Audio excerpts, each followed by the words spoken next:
O Brasil, por ter uma grande extensão e diversos climas, culturas e modos de morar distintos, se torna um erro criar um modo de habitações uniformizadas. A Fundação A Casa Operária foi pioneira nos estudos em relação ao enfrentamento do problema habitacional, de cunho filantrópico.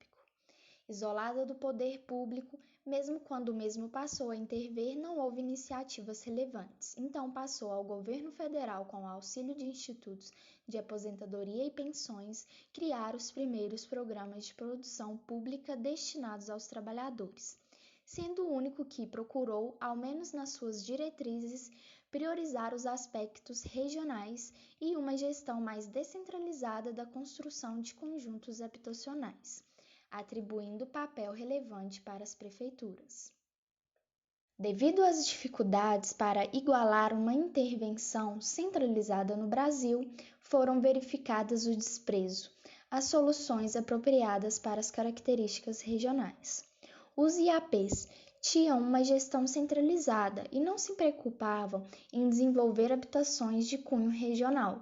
Eles procuraram uniformizar esses procedimentos.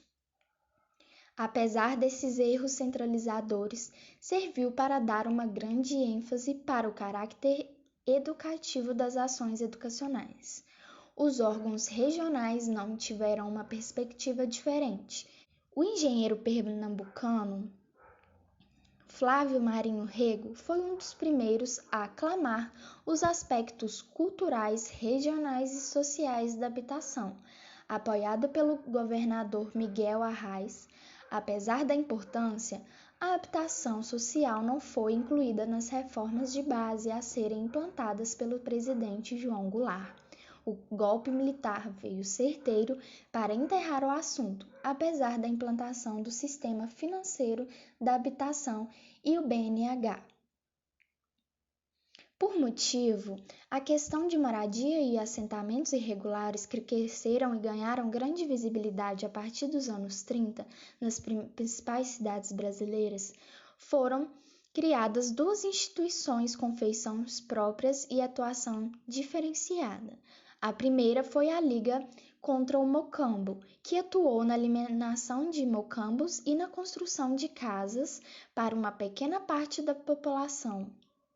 A outra iniciativa foi o Serviço de Vilas e Parques Proletariados no Distrito Federal.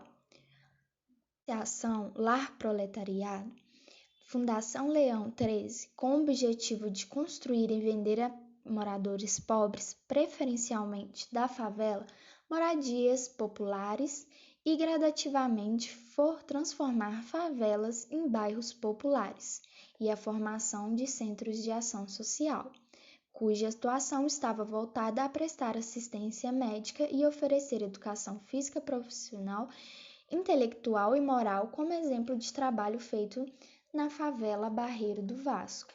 Outra iniciativa da igreja foi a Cruzada São Sebastião, que propunha, na década de 50, acabar com as favelas em 10 anos por meio de urbanização e construção de conjuntos residenciais.